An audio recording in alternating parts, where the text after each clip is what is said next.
마태복음에서 나오는 비유는 언제나 그 공통 주제가 있습니다. 공통 주제가 뭐냐? 이게 하나님 나라에 대한 그런 것이죠. 이 하나님 나라가 쉽게 말하면 어떤 나라인가? 이 비유를 통해서 예수님이 우리에게 말씀해 주시는데, 오늘 본문 우리가 읽은 이 혼인잔치의 비유도 마찬가지로 이 비유가 예수님이 나귀를 타고 예루살렘에 입성한 후에 하신 말씀이죠. 죽음을 며칠 앞둔 그 고난 주간, 쉽게 말하면 오늘날로 말하면 고난 주간, 그 한 주간 그 예수께서 예수님 자신을 적대시하는 그 유대의 종교자들, 이 사람들을 염두에 두고 이 말씀을 전하셨어요. 우리가 이스라엘을 비롯한 그 중동의 사람들, 그 사람들의 그 문화를 보면 이 사람들은 함께 먹는 거를 좋아합니다. 왜 좋아하냐? 이거 좋아한다는 말보다 중요하게 여겨요. 이 사람들은 여러 종족들이 이렇게 합쳐져서 이루어진 그런 사람들이죠. 여러 종족들은 또 여러 가문들이 이렇게 합쳐져서 이루어진 것이기 때문에 자기 종족에 대한, 자기 민족에 대한, 가문에 대한 애착이 다른 민족보다 이 중동 사람들이 강하다고 볼 수 있다는 것이죠. 그래서 자기 가문, 자기 종족, 이 결속을 이루는 그 방법으로 이 사람들이 함께 먹는 문화가 예전부터 일찍이 발달했어요. 더군다나 이 사람들은 우리 이스라엘 사람들이나 그쪽에 보면 이 원래 유목민 출신들이죠. 이스라엘 사람들도. 유목민이 뭐예요? 그냥 양을 치고 이렇게 하다 보니까 한 곳에 정착해서 사는 사람들이 아니라 여기 풀을 양을 먹이기 위해서 가축을 기르고 이렇게 하다 보니까 계속해서 이동하는 그런 사람들이, 정착해서 살지 않고 이동하는 그런 사람들. 오늘날 우리들처럼 앞집 옆집 다닥다닥 붙어가지고 이렇게 사는 그런 사람이 아니라 강야 끝없는 펼쳐진 그 강야 이곳저곳 흩어져서 살고 있는 그런 사람들. 그러니 이 사람들에 대한 그 어떻게 보면 그리움들이 은연 중에 남다를 수밖에 없다는 것. 지금도 그 강야에서 원시적인 생활을 하는 그 베두인족이라고 하는 족속들이 지금도 있어요. 이 사람들은 국경도 필요 없어요. 그냥 거기서 강야에서 원시적인 지금도 그런 생활들을 하고 있는데, 이 사람들 특히 낯선 사람들에 대한 그 환대, 접대 문화가 이런 것들을 굉장히 소중히 모르는 사람들도 극진히 대접하는. 이게 왜 그러냐? 어떻게 보면 다 아브라함의 후손들이기 때문에 그런 거죠. 일찍이 아브라함이 부지 중에 누굴 대접해요? 천사를 대접해요. 롯도 그랬고. 그러니까 모든 이스라엘, 그래서 보면 어떤 계약을 맺을 때 모든 계약은 다 먹으면서 이렇게 이루어지고, 그래서 원수처럼 지냈던 사람과도 이렇게 어떤 화평을 도모하고 이렇게 할 때 함께 식사 자리를 빼놓을 수가 없다는 거죠. 사무엘하 9장에 보면 다윗이 그 사울 왕이 죽고 난 후에 이 사울 왕의 손자 하나를 찾아내. 요나단의 아들이면서 그 무비보셋이라고 그 도망가다 이 다리 어릴 때 다쳐가지고 혈뚝거리는 이 무비보셋. 자신을 죽이려고 했던 그 사울 왕을 생각하면 그 후손들 가만 냅두면 안 되죠. 상식적으로 생각하면. 그런데 그 무비보셋을 초대해서 한 상에서 같이 식사를 하는 이런 일을 다윗이 해요. 이게 뭐냐? 죽일 일이 없다는 거예요. 사울 왕의 손자지만 내가 너를 죽일 일도 원수도 아니다. 너는 적이 아니다. 이걸 만천하에 표현해내는 이게 방식이 식탁에 있어. 그러니까 용서를 베푼다는 걸 의미하죠. 이게 구약의 개념에 보면 이게 구원이에요. 구원이 거창하게 설명할 필요도 없습니다. 속박으로부터 자유, 원수됨으로부터 화해, 화평, 막힌 관계로부터의 회복. 이게 이런 것들을 가리켜서 한마디로 뭐라 그런 거예요? 구원이라고 하는 거예요. 구원이라고. 그래서 성경에서 함께 먹는다. 중동적인 그런 의미로 볼 때는 이게 구원받는다, 하여한다, 새로운 관계에 뭐 들어간다, 이런 뜻으로 받아들이면 되는 것이죠. 오늘 여기 유대인의 혼인 잔치가 나오는데, 유대인의 혼인 잔치에는 독특한 분위기가 있고 거기에는 메시지들이 담겨 있. 그 유대인들의 결혼을 보면 우리가 보통 결혼 전에 우리가 약혼하듯이 정혼을 하죠. 정혼.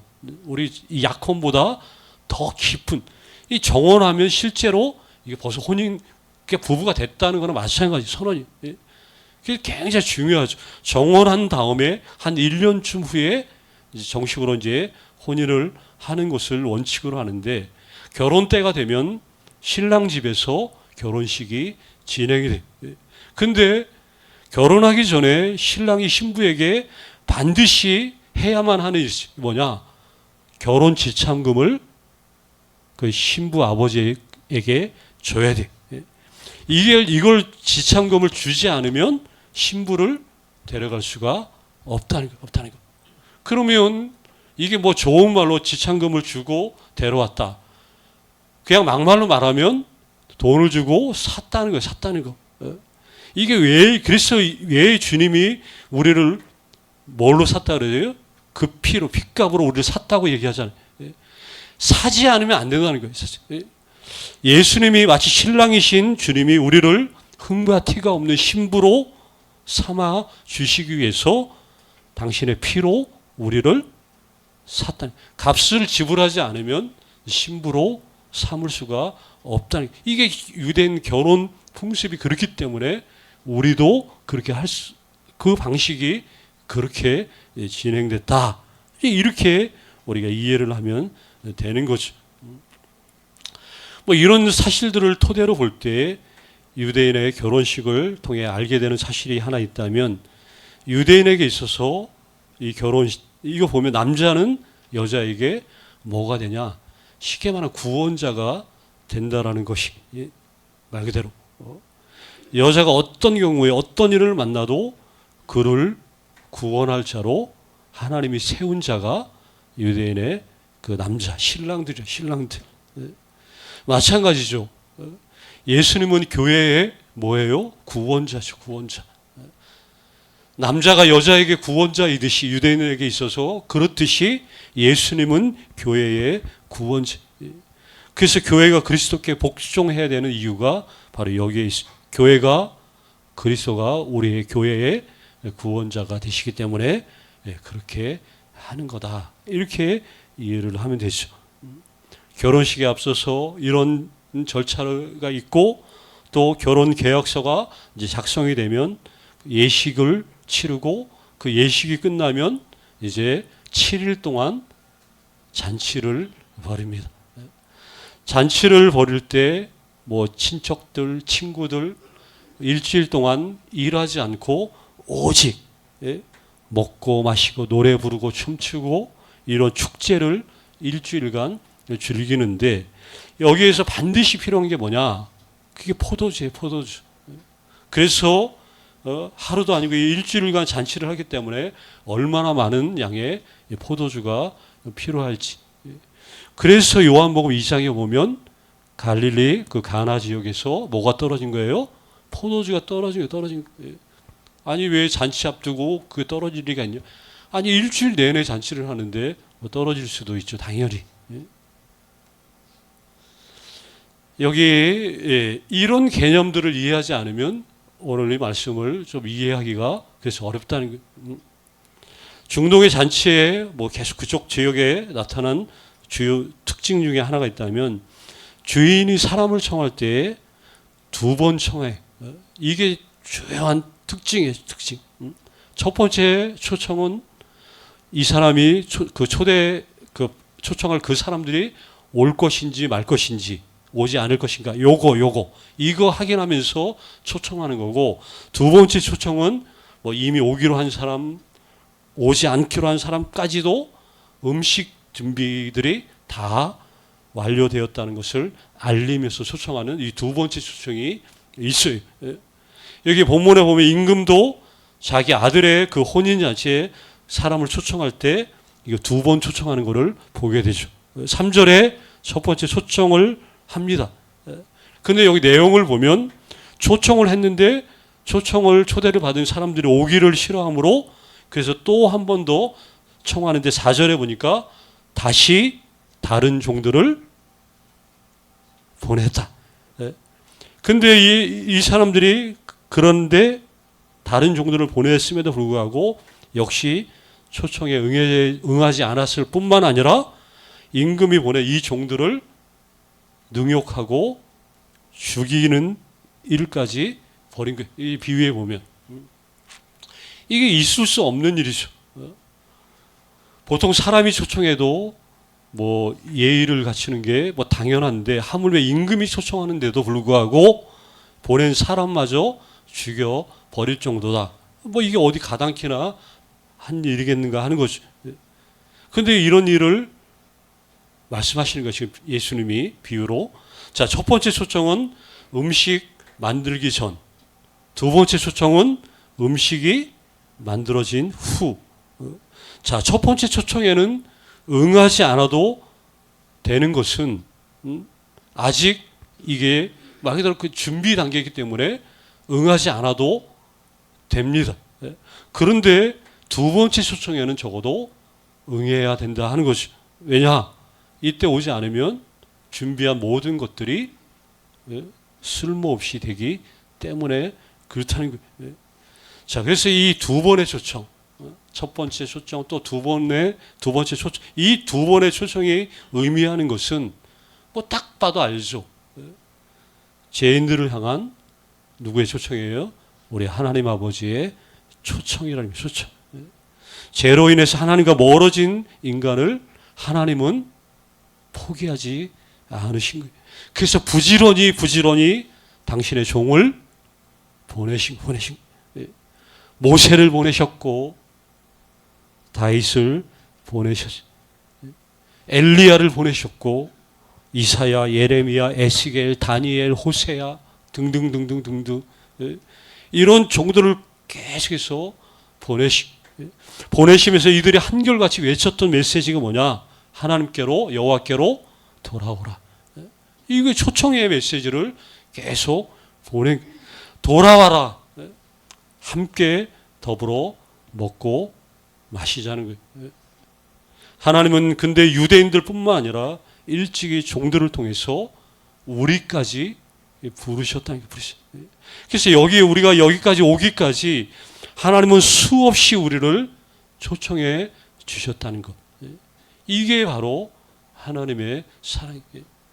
하나님 사랑 우리가 말로만 그게 아니라 이런 아버지의 마음이 계속 우리를 향해서 한 번도 떠나지 않고 계속해서 오랫동안 우리를 부르시는 그 아버지가 바로 우리 하나님이시다 하는 거죠. 엄밀하게 말하면 근데 교회에 나왔다고 이 부름에 응한 것은 사실은 아니에요. 교회를 나온 것은 어떻게 보면 하나님의 1차적인 부름에 응한 거. 그래서 또 하나의 부름이 있는데 그게 바로 2차적인 부름. 이게 내적인 부르심이라고도 우리가 굳이 말한다면 그렇게 말할 수 있는데 교회에 나온 이 1차적인 부름은 이게 1차 부름을 듣는 거고 우리 마음에 주님을 모셔드리는 게 이게 두 번째 부르심에 응답하는 거다. 이렇게 생각하면 되죠. 그래서 1차 부름에 응답하지 않은 사람을 인도하는 게 우리가 쉽게 말하면 전도라고 하는 거고 교회에 나오지만 변화가 안 된 그 사람들에게 뭐가 필요한가? 2차 부름이 필요하다.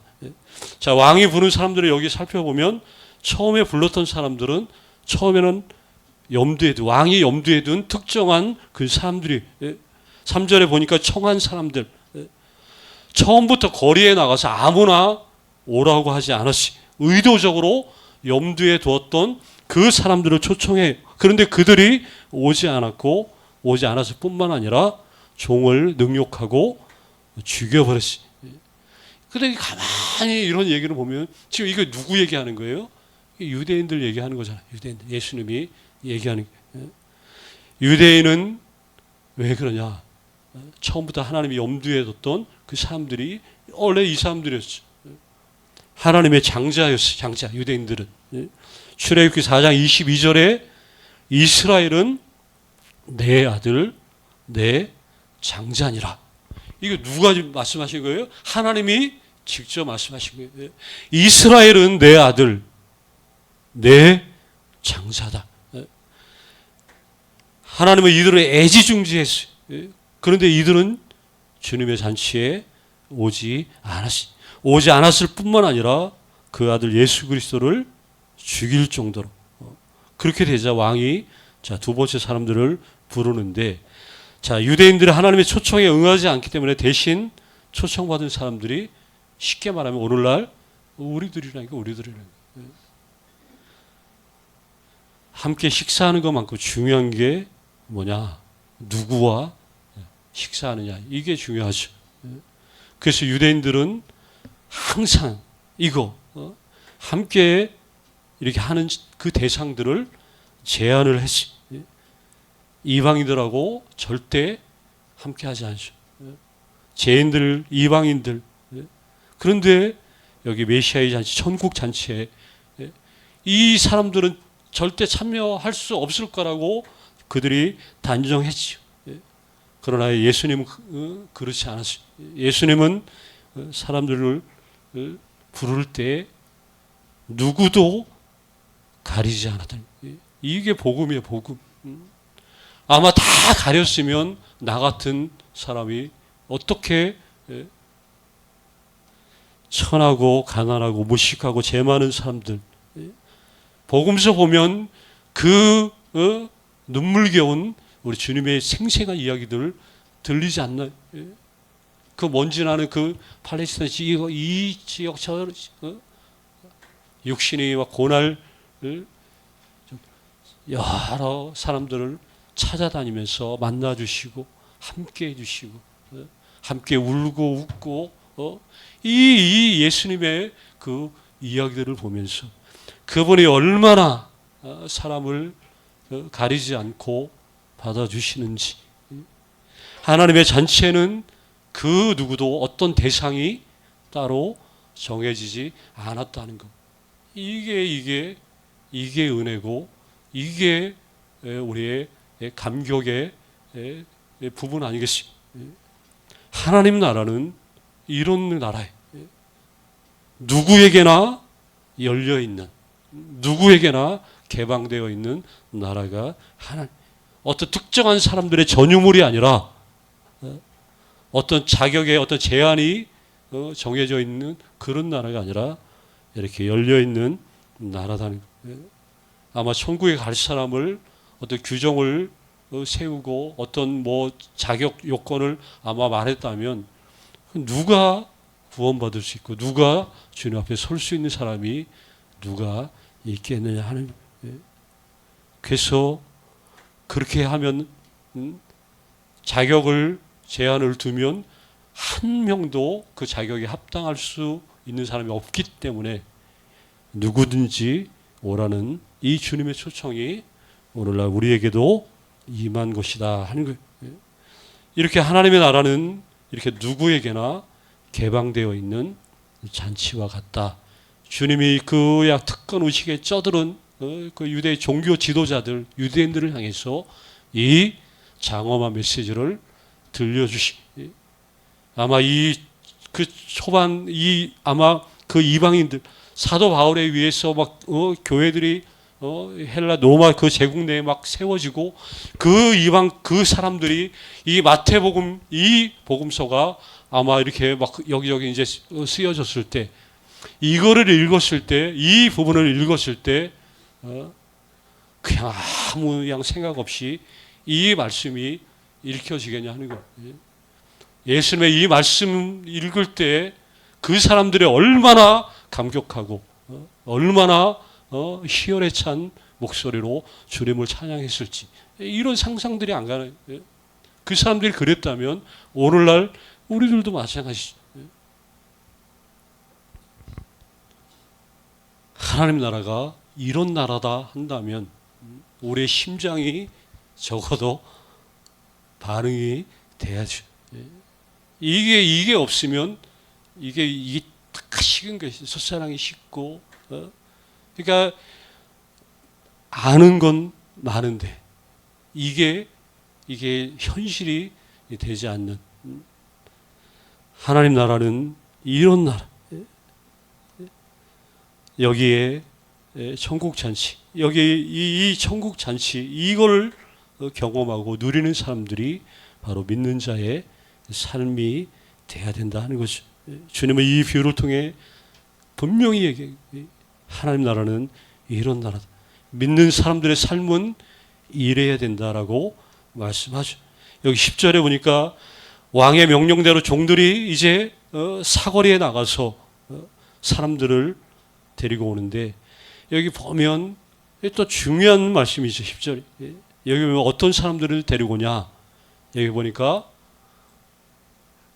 악한 자나 선한 자나. 악한 자가 먼저 나오죠. 악한 자. 이게 말이 돼요? 초청하는데 악한 사람 우리 집에 불러서 밥 먹자고 대먹지도 못한 놈들 오라고 할 사람 있겠어요? 상식적으로. 여기 악한 자나 선한 자나. 초청받은 사람은 반드시 선한 사람들만은 아니다 하는 거예요. 아시다시피 교회에 오는 사람 다 선한가요? 아니죠. 우리 여기 잘 아는 대로 여기 작년 우리 노회장 하셨던 우리 저 만종교회 목사 거의 오래전부터 교도소 그 교관으로 하시다 보니까 거기서 수많은 사람들 전도하고 또 막 이제 이렇게 하다 보니까 또 출소해가지고 오신 분들 막 이렇게 막 조폭도 있고 개 중에는 막 교회 이제 막 여러 출신 범죄 사기꾼 별 사람들이 다 근데 이 열어놓고 오시니까 아이고 어서 오십시오. 막 진짜 뭐 온 정말 잔인한 죄를 짓고 복역을 했었던 사람들이라 할지라도 열려있기 때문에 이 잔치의 초청에 응해서 오는 그분들을 어찌 기쁨으로 맞이하지 않을 수가 있겠냐 하는 것. 모든 사람이 선한 사람이라고 해서 오는 게 아니라, 왕이 죄인들을 불러서 잔치에 참여해 명단에서 없었던, 한마디로 자격도 없었던 이런 사람들. 근데 이 사람들이 초청을 받았지. 그런데 그렇다고 해서 덮어놓고 무조건 열려 있는 게 아니라, 근데 초청을 받은 자들이 되었는데 뭐가 필요해요? 하나, 마지막 딱 한 가지, 예복이 필요했다는 거예요. 예복.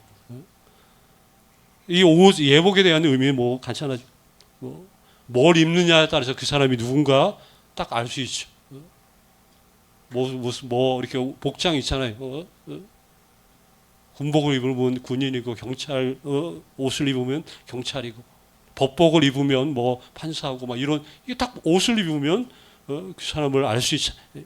본질은 다 같지만, 그러나 옷이 그 사람의 본질을 바꾸는 건 아니지만 뭘 바꿔주는 거예요? 신분을 바꿔주는 거예요. 신분. 옷을 입었다. 그 잔치 자리에 예복을 입었다. 예복을 입었다고 죄인이 뭐 의인이 되는 뭐 이런 거는 아니지만, 사람 됨되면은 그대로 있지만, 그러나 신분이 바뀌어요. 왕의 잔치에 참여한 자로 신분이 옷을 통해서 바뀌어진. 뭐 형식이 뭐 중요할 때가 있는 것은 뭐 여기 옷을 입으면 막 옷에 걸맞게 어쨌든 걸맞은 그런 사람이 되어 가죠. 그래서 부족한 우리들이 왕이신 하나님의 구원 잔치에 이게 참여했다. 이게 엄청난 은혜이고 우리가 감사해야 될 일이죠. 그래서 우리가 할 일은 제 옷을 가감없이 벗어버리고 은혜의 새 옷으로 갈아입은 이 삶을